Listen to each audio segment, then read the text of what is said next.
was 76%. That recurrence rate dropped with preoperative radiation given in that fractionation, which was 4,000 centigrade in 10 days, 400 centigrade per day, consecutive 10 days. It dropped down from 76 to 37%. Clear reduction in local control rate or local failure rate. If there was a single positive node, the recurrence rate without radiation was 48%. That dropped down to 19%. So we did have evidence at that time, high-level evidence, that adjuvant radiation therapy given in that manner reduced local failure. It did not improve survivorship, which was exactly the same at 3 years, 28%. But that led subsequently to the RTOG 7303 trial of postoperative radiation therapy, high-dose postoperative radiation therapy, giving 5,000 centigrade in 5 weeks following surgery. That trial also showed that regional control was improved, although survivorship did not improve, except supraglottic larynx, where there was a trend in improvement, statistically not significant. So we do have data of high level combining surgery and radiation therapy. Thank you very much. This was a very important comment and brings us forward. Do you like to comment on that? Nothing. It is perfect. So at the moment, we agree if there is cancer in the head and neck, more than T1 in the larynx, but in all others, if there is some evidence, but also if this is an N0, we should perform a neck dissection. And if there is a positive node, we should go on to make an adjuvant radiotherapy because it improves the outcome very much, local control outcome, not the overall survival. Any comments on that from the panel? What about the side effects of neck dissection? We inform now, we have an informal consent with the patient. We discuss the story because he has to agree that his neck is opened. And if he reads all the possible complications, if he has a neck dissection, we have to do an alternative discussion. What happens if we don't do that? Somebody like to comment on that? Perhaps I can comment the comment of Professor Shaw. At the end of the 50s, at the early 60s, it was really difficult to look inside the neck without surgery. And therefore, the N0 neck of the 60s is not the N06 of 2008, I hope. In the past, you hadn't CT, you hadn't MRI, you hadn't ultrasound, and therefore, we all know this paper, but because of the new imaging modalities, we see very small lymph nodes, and we have the opportunity to differentiate at a degree of 80% between benign and malignant disease. And the dilemma we have today is that we see, using ultrasound, lymph nodes with a diameter of 2 or 3 or 4 millimeters. And we have to decide if these lymph nodes are positive or not.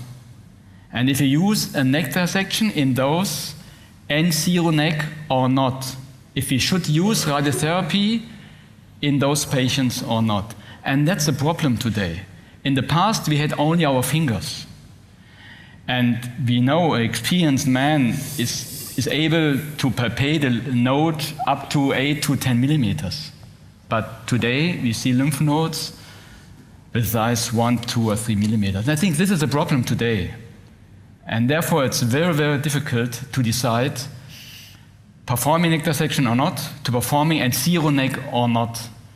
Very often, we perform neck dissection and we didn't find any positive lymph node. And therefore, we try to differentiate the benign from the malignant lymph nodes using sentinel nodes or PET scan and so on.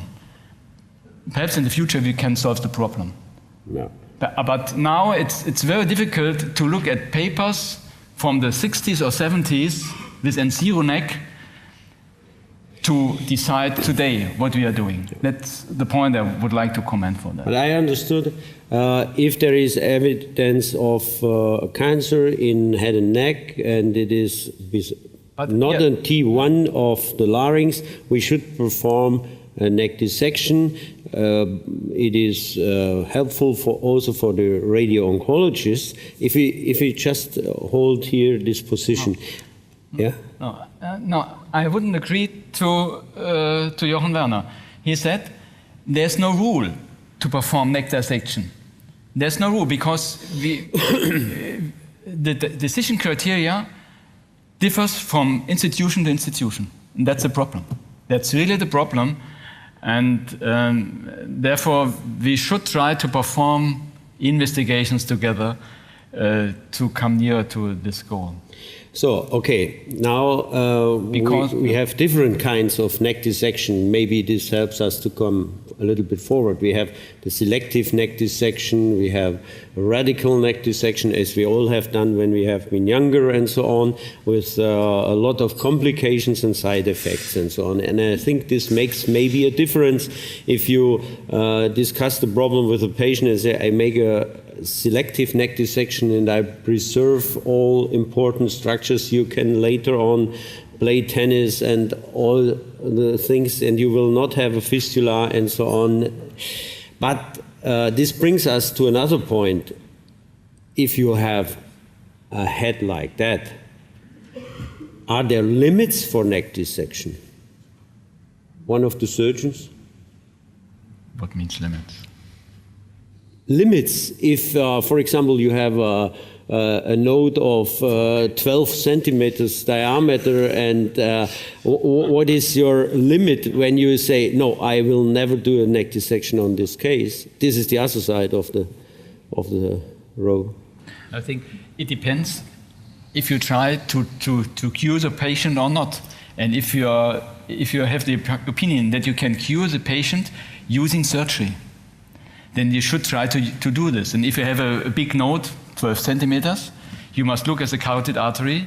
If it's possible to preserve the carotid artery, you should operate on him. If you think using different imaging modalities, if you are thinking that it's not possible to preserve the carotid artery, then you can try to perform an occlusion test, and perhaps you can resect the carotid artery, because we know that the resection of the carotid artery does not improve the survival rate. I think if you have a big node, we know using radiotherapy the patient couldn't be healed. Yeah? Well, normally. We have a local control rate of about 50% in the N3 neck, in not resectable N3 tumors like 6 centimeters, 8, 10 centimeters, but this is not enough. But therefore, it depends on the treatment concept. And if you have a small primary and you have no distant metastasis, sometimes we decide to perform surgery. Yeah. Professor Werner?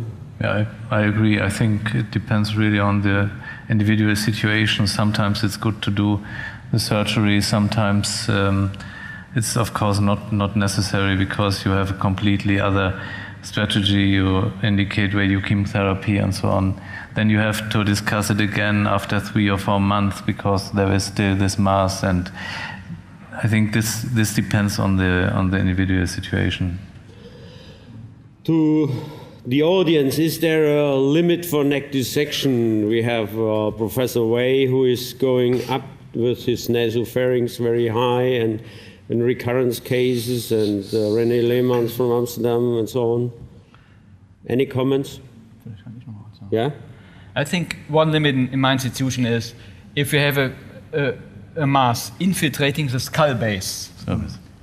Normally, you know it's not possible to cure the patient, because the tumor is infiltrating the bone, and it's very, very seldom possible to remove the tumor completely. In sense of that means you have a R0 situation. In those cases, you must know you can't cure the patient, and it's only a palliative measure to diminish the mass and to have a flap over the mass. That could be. But infiltrating the skull base, really the skull infiltrating. That means the tumor is going through the skull base between the vertebrae, then infiltrating the spine. In those cases, in my opinion, it's very, very difficult to cure the patient. William. Dr. Herman, we carry out net salvage surgery for nasopharyngeal cancer after radiation, those that persist or fail after radiation treatment for nasopharyngeal cancer, because the net is always included in the radiation field for treatment of nasopharyngeal cancer. Our previous study showed that with the whole organ section study showed that those lymph nodes are usually multiple in focus and very extensively infiltrating. It's very close usually to accessory nerve. So our practice has been a radical net dissection as a salvage procedure for all these lymph nodes after radiation failures for nasopharyngeal cancer. For those nodes that has deep infiltration or those infiltrating overlying skin or even deep infiltrating the floor of the posterior triangle, we have been doing radical net dissection and removing the overlying skin and put in brachytherapy tubes at the time of surgery to give further brachytherapy to the tumor base. But in that case, you have to cover the overlying, have to replace the overlying neck skin, otherwise the skin will not be able to tolerate the second dose of radiation. And with that, we were able to salvage a significant number of patients with just a very specific patients, patient nasopharyngeal cancer, radiation failure, only in the neck, not in the primary side. Thank you. Professor Wendt, this means it helps you to deal with the patient if yes, the mass is reduced? Yes, the procedure is clear. You need surgery, define the volume, and in the same session, we insert the tubes for brachytherapy. However, there are limits. The volume must not exceed, let us say, 5 centimeters. Otherwise, brachytherapy will not give good results because due to dose inhomogeneity. But in these cases, of course, we have problems when the lymph node erodes the bone because this is a critical area for radiotherapy. So if the patient gets cured, we should be aware to do probably some surgery to reconstruct the mandible, for example. I'm not saying that we leave gross tumor behind. The net dissection should be done. All the tumor should come out. If you left obvious tumor behind, it's going to fail whatever you do subsequently. I'm saying that we remove all the tumor. For those who are very sticky, you're worrying about microscopical cells, then we add in brachytherapy. And usually the size of the brachytherapy area is less than 5 centimeters, as you mentioned. We put 5 tubes or 6 tubes at the maximum, at 1 centimeter distance apart. And then we have afterloading brachytherapy. Yeah. We do that for the primary of the tongue, for example, but you can use it for lymph nodes. For tongue, we haven't been using a lot, but this is mostly for nasopharyngeal cancer. This, maybe you give the mic behind to René. Is there about re-neck, is there any comment on when you stop to re-neck a patient? Well, it obviously depends on the resectability based on the imaging and your clinical findings, of course. One definite limit, in my opinion, although we thought of that differently in the past, may be the carotid artery. Although it may seem resectable and reconstructable, I don't believe we are doing the patient a service if we resect the carotid. So if on pre-op imaging the tumor is really 3/4 around the carotid over a few centimeters, I don't think this patient is salvageable. I remember the case of Jatin Shah when he replaced the carotid artery and so on, and maybe you give it by yourself. Thank you, Mr. Chairman. The carotid artery itself only is seldom a limiting factor. Because when there is disease along the carotid sheath, there is also disease on the vagus, at the hypoglossal, at the jugular foramen, on the prevertebral fascia, sympathetic chain, whatever. So carotid artery alone is seldom a problem. In re-radiating the neck, which I think is important, and I agree with Professor Wei, that even if you do a grossly satisfactory operation,